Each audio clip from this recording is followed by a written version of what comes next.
അസ്സലാമലൈക്കും ഗൈസ്. ഇത് ഞാൻ വളരെ വ്യത്യസ്തമായിട്ടുള്ള എന്നാൽ വളരെ ഈസി ആയിട്ടുള്ള ഒരു സ്നാക്കിൻ്റെ വീഡിയോ ആയിട്ടാണ് വന്നിട്ടുള്ളത്. അതിനായിട്ട് നമുക്ക് വേണ്ടത് അരക്കപ്പ് മൈദപ്പൊടിയാണ്. ഇതിന് പകരം നിങ്ങൾക്ക് വേണമെങ്കിൽ ഗോതമ്പ് പൊടി എടുക്കാം. ഞാനിപ്പോൾ മൈദയിലാണ് ഉണ്ടാക്കുന്നുള്ളത്. അതിനാവശ്യമുള്ള ഉപ്പും കൂടി ചേർക്കാം. എന്നിട്ടൊന്ന് നല്ലോണം ഒന്ന് മിക്സാക്കി കൊടുക്കാം. അധികം ചേരുവകളൊന്നും ഇല്ലാതെ വളരെ പെട്ടെന്ന് തന്നെ തയ്യാറാക്കാൻ പറ്റുന്ന ഒരു സ്നാക്കും കൂടിയാണ്. മിക്സ് ആക്കിയതിന് ശേഷം നമുക്കിത് കുഴക്കാനുള്ള വെള്ളം ഒഴിച്ച് കൊടുക്കാം. സാധാരണ പച്ചവെള്ളമാണ് ഒഴിച്ച് കൊടുക്കുന്നുള്ളത്.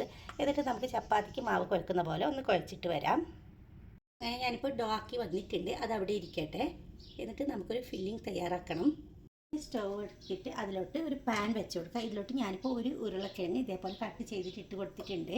ഇനി നമുക്കിതിലോട്ട് തന്നെ ഒരു 1/4 കപ്പിലും താഴെ ഗ്രീൻ പീസ് എടുത്തിട്ടുണ്ട്, അത് ഇട്ട് കൊടുക്കാം. ഇത് നിങ്ങൾക്ക് ഉണ്ടെങ്കിൽ ഇട്ട് കൊടുത്താൽ മതി, ഇതിന് പകരം ഇല്ലെങ്കിൽ ക്യാരറ്റ് ഇട്ട് കൊടുത്താലും മതി.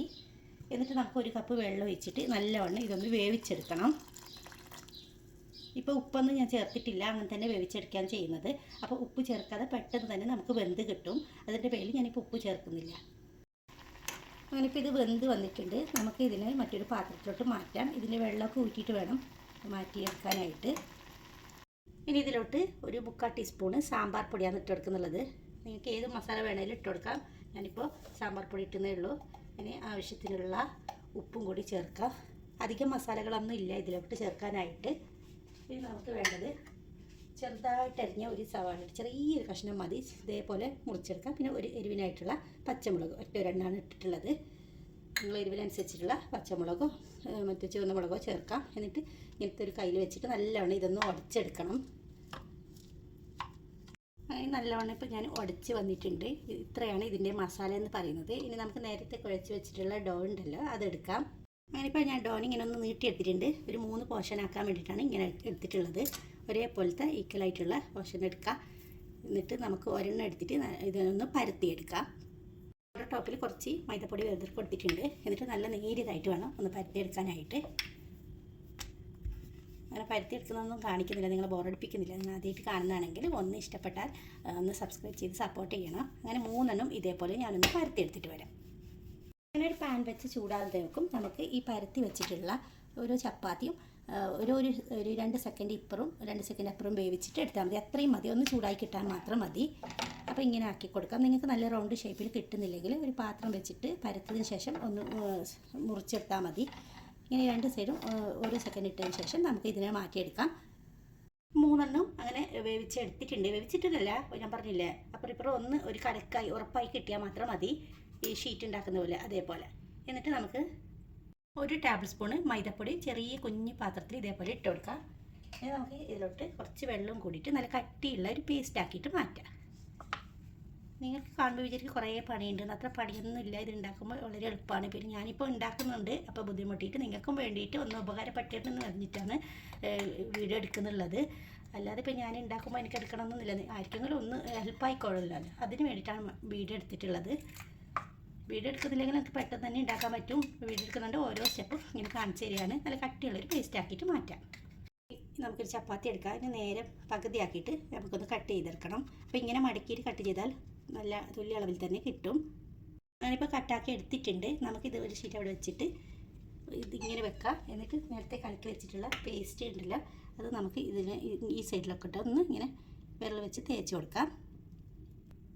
അത് തേച്ചിട്ടുണ്ട്. ഇനി നമുക്ക് ഇതിനൊന്ന് റോളാക്കി മാറ്റാം. ഐസ്ക്രീമിൻ്റെ കോണൊക്കെ ഉണ്ടാകുന്നില്ലേ, അതേപോലെ ഇതേപോലെ ഇങ്ങനെ ആക്കിയിട്ടെടുത്താൽ നല്ലൊരു കോൺ ഷേപ്പ് കിട്ടുന്നതായിരിക്കും.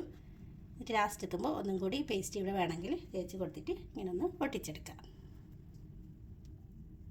ഇപ്പം ഇങ്ങനെ കിട്ടിയിട്ടുണ്ട്. ഇനി നേരത്തെ തയ്യാറാക്കി വെച്ചിട്ടുള്ള ഫില്ലിംഗ് ഉണ്ടല്ലോ, ഒരു സ്പൂൺ വെച്ചിട്ട് ഇതിനകത്ത് ഇട്ട് കൊടുക്കാം. ഇത് നിറയുന്നത് വരെ ഒന്ന് ഇട്ട് കൊടുക്കാം. അങ്ങനെ ഫുള്ളായിട്ട് ഞാനിപ്പോൾ നിറച്ചിട്ട് ഒന്ന് കൈ വെച്ചിട്ട് പ്രസ് ചെയ്തിട്ടുണ്ട്. എന്നിട്ട് നമുക്ക് നേരത്തെ കലക്കി വെച്ചിട്ടുള്ള ഈ മൈദ ബാറ്റർ ഉണ്ടല്ലോ, അതിലോട്ട് ഒന്നിങ്ങനെ മുക്കി കൊടുക്കുക.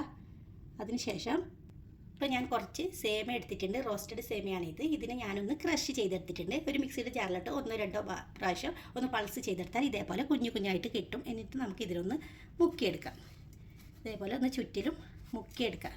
നല്ലൊരു ഐസ്ക്രീം പോലെ ആയിട്ടില്ലേ, അങ്ങനെ ബാക്കിയുള്ളതും കൂടി ഇതേപോലെ ചെയ്തെടുക്കാം. ആകെ ചിലവുള്ളത് 1 ഉരുളക്കിഴങ്ങും 1/2 കപ്പ് മൈദപ്പൊടിയും കുറച്ച് സേമിയ ഉണ്ടെങ്കിൽ നമുക്ക് നല്ലൊരു വെറൈറ്റി ആയിട്ടുള്ളൊരു സ്നാക്കാണ്. അങ്ങനെ ബാക്കിയുള്ളതും കൂടി ഇതേപോലെ ആക്കിയിട്ട് വരാം.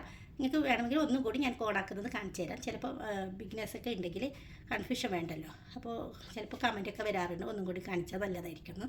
അപ്പോൾ അതിൻ്റെ പേരിൽ ഞാൻ ഒരു കോണും കൂടി ഉണ്ടാക്കുന്നത് കാണിക്കാം. അല്ലാത്തവർ ഇതൊന്ന് സ്കിപ്പ് ചെയ്തിട്ട് കണ്ടോളൂ ബാക്കിയുള്ള ഭാഗം. അപ്പോൾ ഇങ്ങനെ പിടിക്കുക, കുറച്ച് വീതിയിലോട്ട് ആക്കി കൊടുക്കണം, കാരണം അകത്ത് ഫില്ലിങ് നിറക്കാനുള്ളതിൻ്റെ പേരിലാണ്. പിന്നെ ഇങ്ങനെ പിടിച്ചിട്ട് ഒരേ ഇതിൽ വരുന്ന രീതിയിൽ വേണം ഒന്ന് ഇങ്ങനെ ഉരുട്ടിയെടുക്കാനായിട്ട്. ഇത്രയേ ഉള്ളൂ. ഇതാ കണ്ടല്ലോ. ഇത് ലാസ്റ്റ് വേണമെങ്കിൽ ഒന്നും കൂടി നമുക്ക് ആ മൈദക്കോട്ട് തേച്ച് കൊടുത്താൽ മതി. ഇതാ ഇപ്പം ഇങ്ങനെ കിട്ടിയിട്ടുണ്ട്. ഇനി ഫില്ലിങ് നിറച്ചിട്ട് ബാക്കി അതേപോലെ ഉണ്ടാക്കിയെടുക്കാം. നല്ലവണ്ണം ഓയിൽ ചൂടായിട്ട് വരണം. ചൂടായതിന് ശേഷം നമുക്ക് ഇത് ഇങ്ങനെ ഇട്ടിട്ട് ഒന്ന് മുക്കിയിട്ട് ഒന്ന് ഫ്രൈ ചെയ്തെടുക്കാം. ഒരു സൈഡ് ഗോൾഡൻ കളറാകുമ്പോൾ നമുക്ക് തിരിച്ചിട്ട് കൊടുക്കാം. പെട്ടെന്ന് തന്നെ വെന്ത് വരുന്നതായിരിക്കും. ഉള്ളിലത്തെ ഫില്ലിംഗ് ഒക്കെ വെന്തതാണ്, ഈ തൊലിയും കുറച്ചും കൂടി വെന്തതാണ്. അപ്പോൾ പെട്ടെന്ന് തന്നെ തയ്യാറാക്കാം. ഒന്ന് തിരിച്ചിട്ട് കൊടുക്കാം. ഇതേപോലെ ഒന്ന് തിരിച്ചിട്ട് കൊടുത്തിട്ട് രണ്ട് സൈഡും ഗോൾഡൻ കളറാവുന്നത് വരെ നമുക്ക് ഒന്ന് വെയിറ്റ് ചെയ്തിട്ട് കോരി മാറ്റാം. എല്ലാം ഞാൻ ഇതേപോലെ ഫ്രൈ ചെയ്ത് എടുത്തിട്ടുണ്ട്. നമുക്ക് 6 എണ്ണം കിട്ടിയിട്ടുണ്ട്. അപ്പോൾ എല്ലാവരും ഇതൊന്ന് ട്രൈ ചെയ്ത് നോക്കിയിട്ട് എനിക്ക് ഒരു കമൻറ്റ് ബോക്സിൽ കമൻറ്റ് അറിയിക്കണേ.